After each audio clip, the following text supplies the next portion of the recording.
Olá, boa noite. Eu sou Mariana Jungmann e você confere conosco as notícias que circularam hoje nos corredores do poder.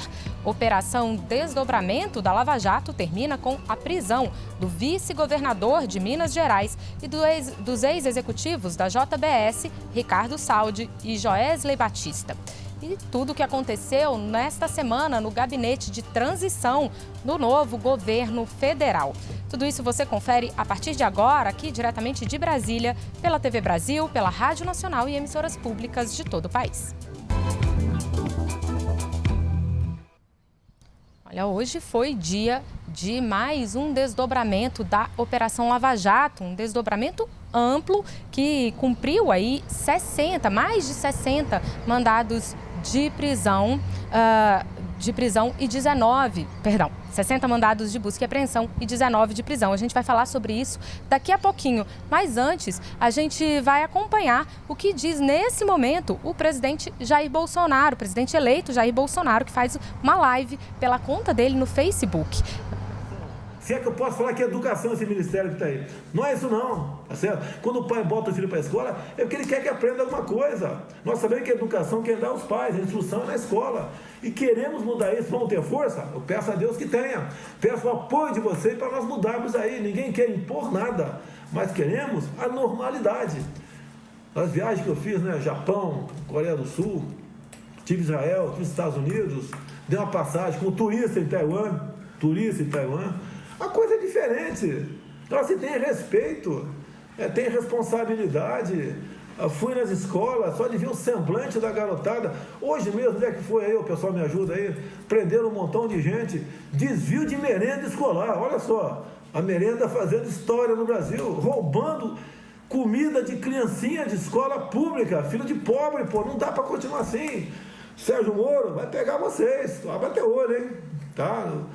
Ele lá agora, ao contrário que alguns estão falando aí, ele pescava com varinha, né? Agora vai pescar com rede de arrastão de 500 metros. E nós queremos isso, o povo quer isso. Combater a corrupção no Brasil, combater o que está dando errado, para a gente sonhar com aquilo que nós merecemos. Vou repetir aqui, olha Israel, Coreia do Sul, Japão, veja o que eles não têm e olha o que eles são. Veja o que nós temos e o que nós não somos. O meu sonho é esse. Fazer um Brasil diferente, respeitando a todos, seguindo o exemplo do patrão do Exército, Duque de Caxias, pacificando o Brasil, para que nós possamos realmente ocupar um local de destaque no mundo. É isso que eu quero. E muito obrigado a todos vocês por confiar em mim. Eu repito aqui, eu peço a Deus que mais que inteligência nos dê força para poder bem decidir os futuros do nosso Brasil. Eu quero agradecer aqui a Adriana, está aqui a nossa intérprete de Libras, tá certo? Que colabora.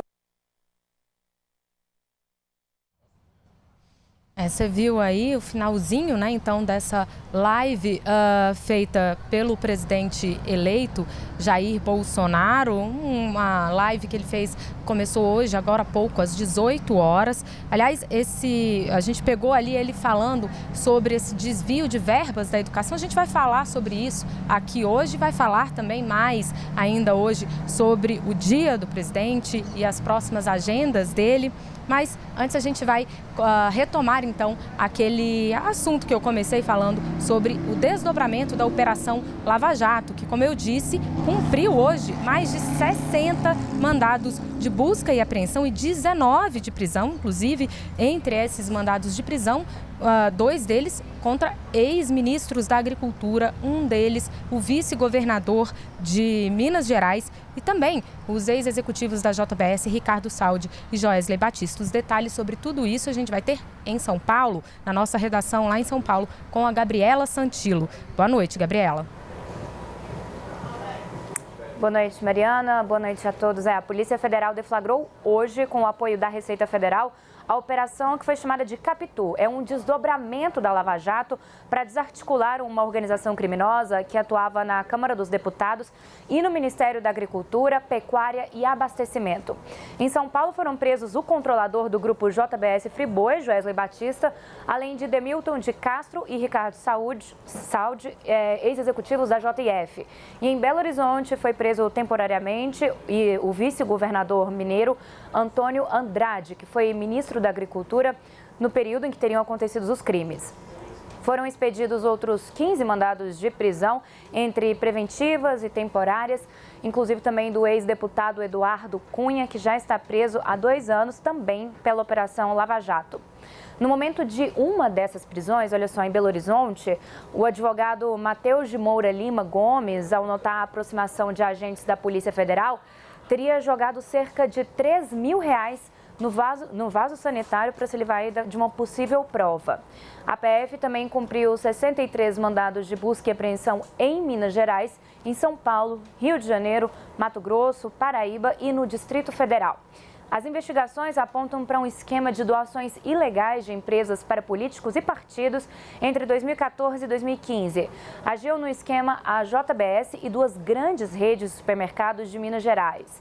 A Polícia Federal também descobriu um esquema de pagamento de vantagens indevidas a altos funcionários do Ministério da Agricultura em troca de favorecimentos à JBS.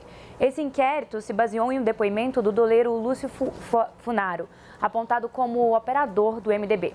De acordo com o pedido de prisão da Justiça Federal, o ex-executivo da JBS continua a ocultar os fatos, embora se comportem aparentemente como se estivessem colaborando com a Justiça, isso aí entre aspas. A Polícia Federal descobriu omissões intencionais e contradições graves que coloca em xeque a credibilidade da colaboração. Omitiram e mentiram em alguns pontos, há indícios muito fortes sobre isso. Doutora, por isso, as prisões foram expedidas, tá?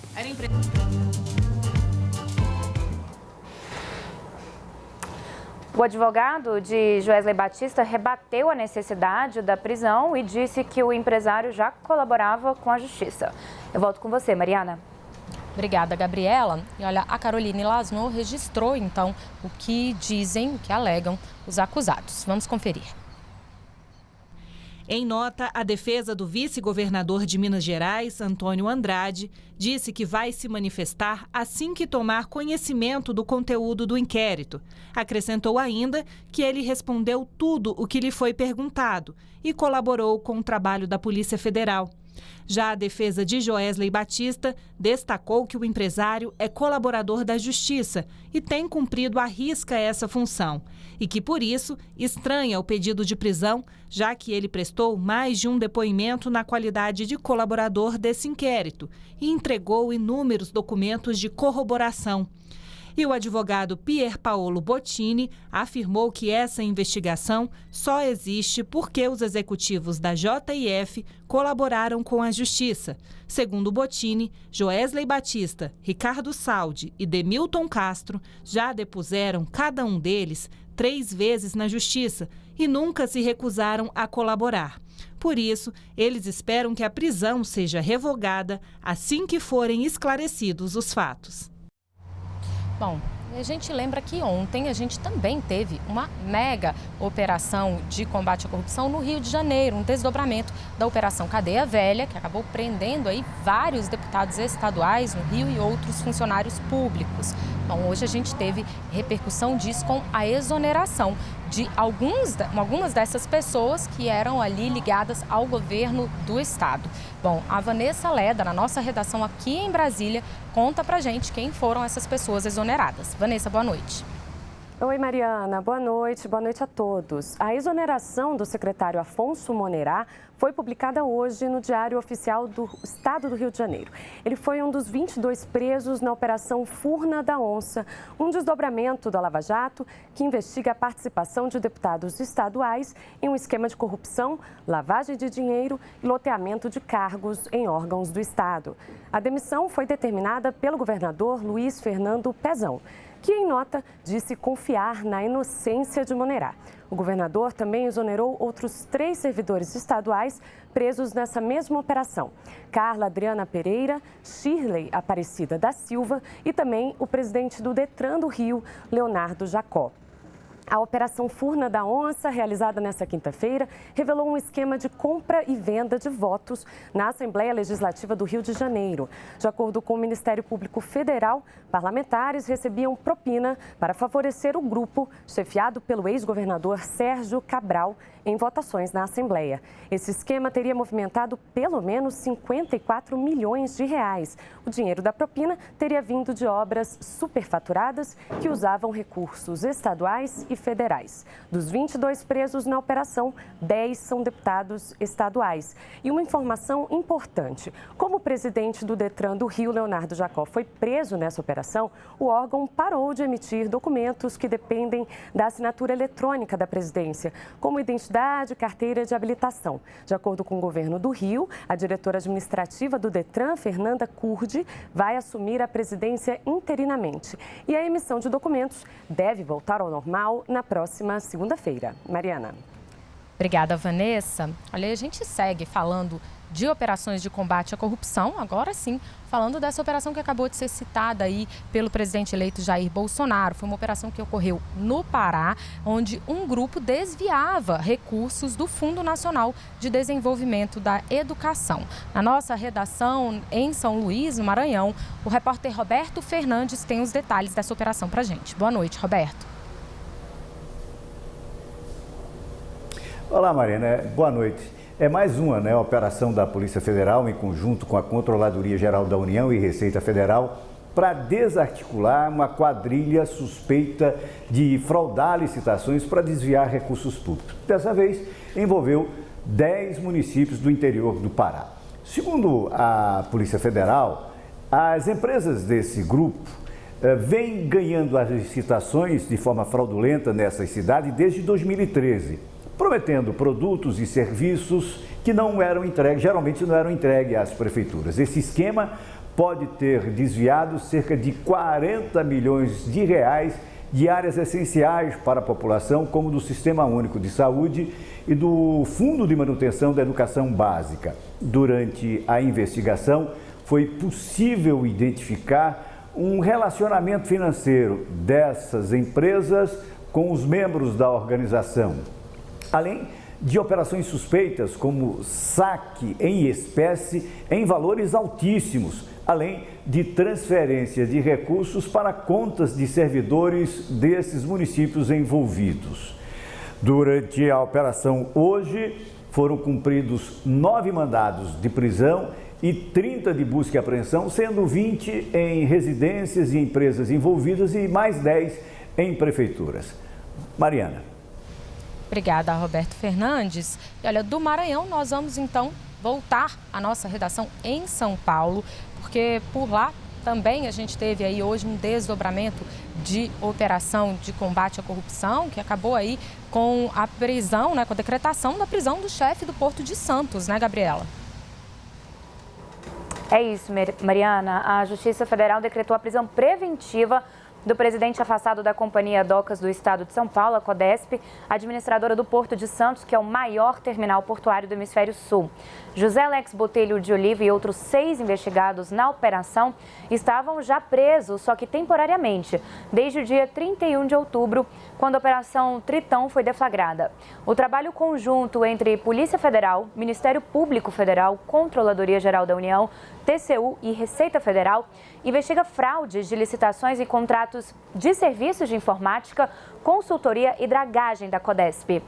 Os contratos investigados chegam a 37 milhões de reais. O caso começou a ser investigado em 2016, depois de um vídeo em que o assessor do presidente da Codesp confessa a prática de diversos delitos. Mariana. Obrigada, Gabriela Santilo. E olha, antes da gente seguir para o nosso intervalo, eu preciso dar boa noite a Carolina Pimentel, nossa editora da Agência Brasil, que traz para a gente mais algumas notícias de Poder Judiciário e Segurança, né, Carol?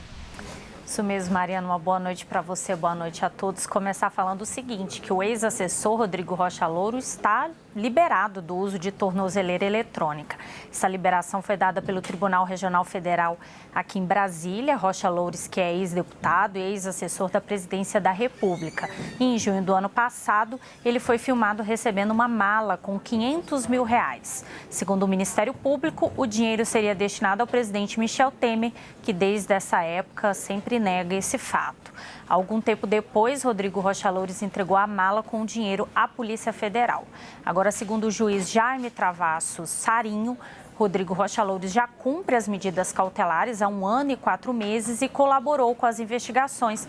Por isso, aí está liberado do uso da tornozeleira. O Ministério Público concordou com a retirada da tornozeleira, mas apesar disso, Loures vai continuar a cumprir outras medidas judiciais, como fornecer endereço e telefones de vínculos profissionais e de parentes e não manter contato com outros investigados, além de outras medidas.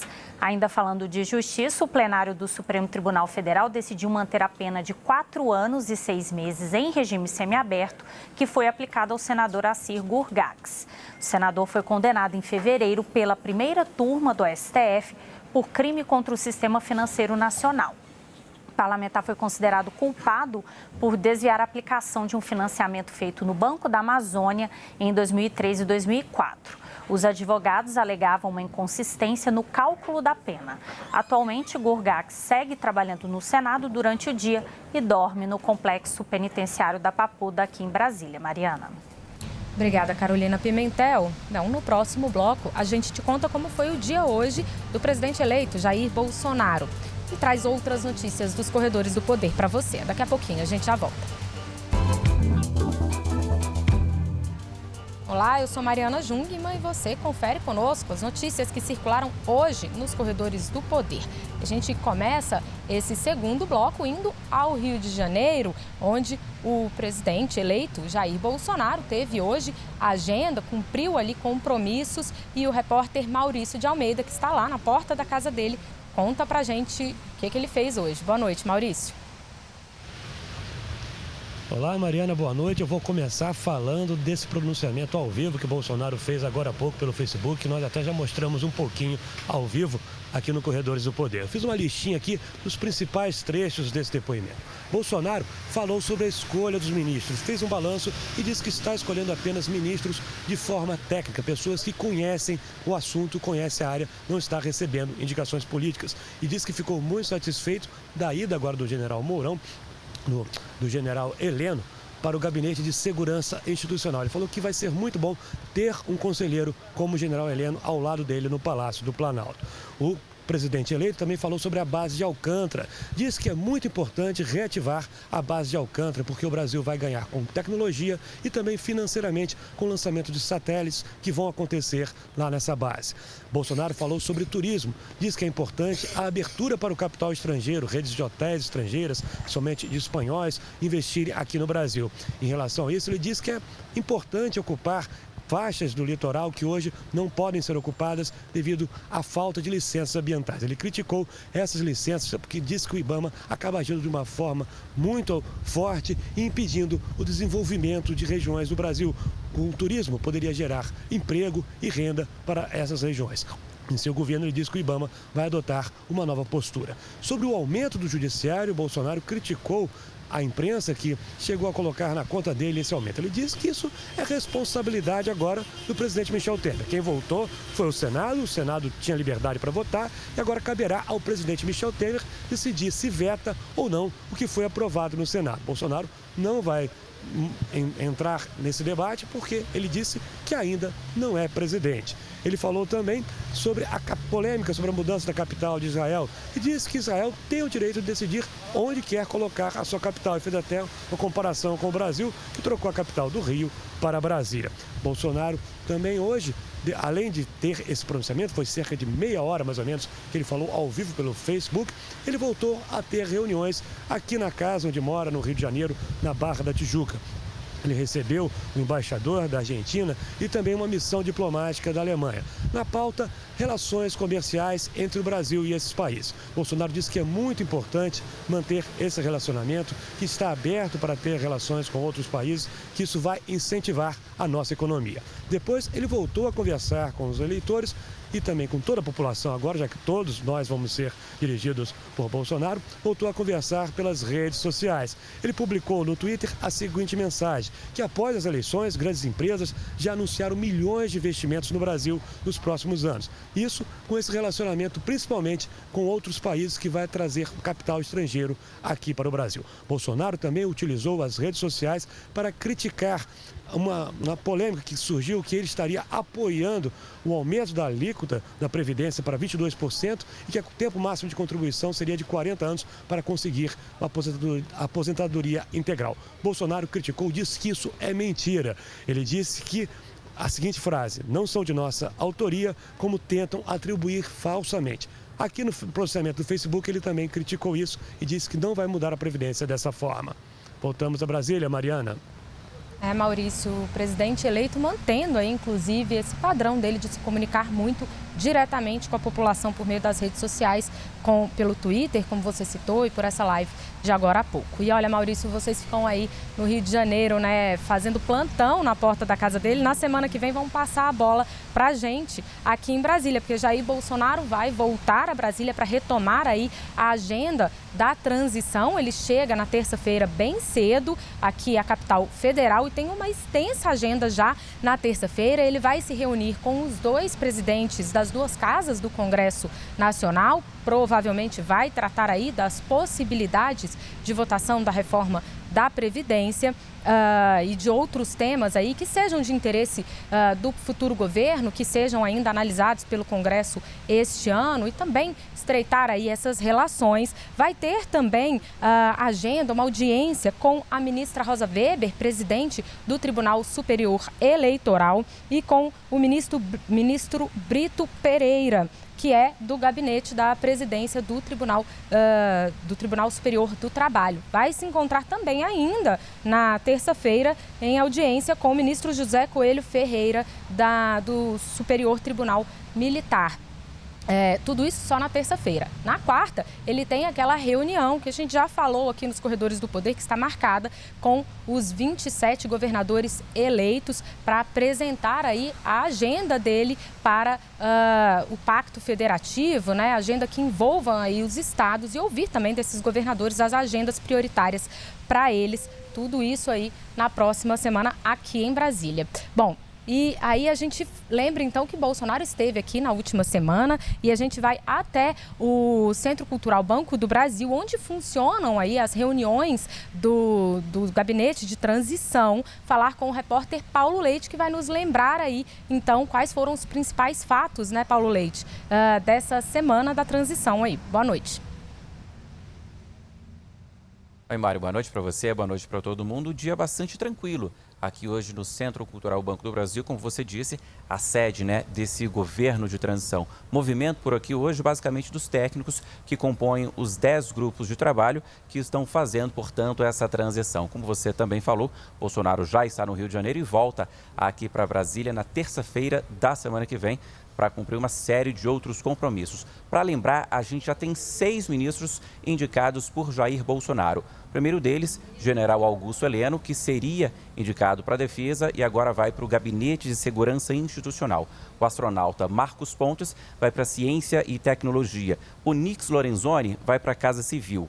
Paulo Guedes vai para a Economia, Sérgio Moro para a Justiça e Segurança Pública e Tereza Cristina para a Agricultura. Tereza Cristina, por sinal, última a ser indicada, o nome dela foi confirmado ontem mesmo e a gente mostrou aqui no Corredores. A gente também teve governo de transição fora aqui do Centro Cultural Banco do Brasil. Jair Bolsonaro foi ao Congresso, foi ao presidente Michel Temer, foi aos presidentes do Supremo Tribunal Federal e do Superior Tribunal de Justiça, foi aos comandantes aí das Forças Armadas, Exército, Aeronáutica e Marinha, e foi também ao Ministério da Defesa. A notícia negativa para o próximo governo, o Maurício falava ali do Rio de Janeiro, foi a aprovação pelo Senado Federal do aumento do salário dos ministros do Supremo Tribunal Federal, de R$ 33 mil para R$ 39 mil por mês. São só 11 ministros do Supremo Tribunal Federal, só que esse aumento vem aí em forma de cascata para todos os juízes e promotores de todo o país, como já tinha passado pela Câmara e agora também pelo Senado, vai para a sanção do presidente Michel Temer. Mari, com você. Obrigada, Paulo Leite. Pois é, outro assunto, né, que marcou aí essa semana foi o reajuste dos salários do Supremo Tribunal Federal e, consequentemente, da magistratura e do teto do funcionalismo público, o PSOL acionou o próprio Supremo contra esse reajuste de 16%. E o Leandro Martins, nos estúdios da Rádio Nacional, é quem conta sobre isso pra gente. Boa noite, Leandro. Boa noite, Mariana, a você e a todos. Pois é, essa ação, Mariana, foi levada ao Supremo pelo partido PSOL e questiona o projeto de lei aprovado na última quarta-feira pelo Senado, que reajustou o salário dos ministros do STF. O salário dos ministros terá um aumento de 16,38%. Na ação, o partido alega que o Senado fez uma emenda no projeto de lei que havia sido encaminhado pela Câmara. Por isso, o texto deveria voltar para nova votação dos deputados e não seguir para a sanção presidencial, como ocorreu. O relator da ação é o ministro Ricardo Lewandowski, que defende o reajuste da Corte e argumenta que não se trata de um aumento, mas de reposição de perdas inflacionárias. Em uma outra ação, agora na Justiça Federal de Campinas, um advogado ligado ao Movimento Brasil Livre também questiona o aumento. Ele alega que a situação fiscal do país não permite a aprovação da medida. Outro ponto levantado pelo advogado é o que a lei de responsabilidade fiscal. Ela veda o aumento de despesa com pessoal a menos de 180 dias de fim do mandato. O presidente Michel Temer deixa o governo em dezembro. O aumento dos salários dos ministros provoca um reajuste de imediato no salário de todos os juízes do país, bem como dos membros do Ministério Público, que também tiveram reajuste aprovado pelo Senado na mesma proporção. O impacto fiscal, de acordo com estudos da Câmara, é de 4 bilhões de reais. Esse impacto pode ser maior nas contas públicas, já que leva ao chamado efeito cascata. A gente lembra que o salário de ministros do Supremo serve de teto para todo o funcionalismo público, Mariana. Obrigada, Leandro Martins. Com isso, a gente encerra o nosso noticiário de hoje. Para você, um ótimo fim de semana. A gente volta na segunda-feira.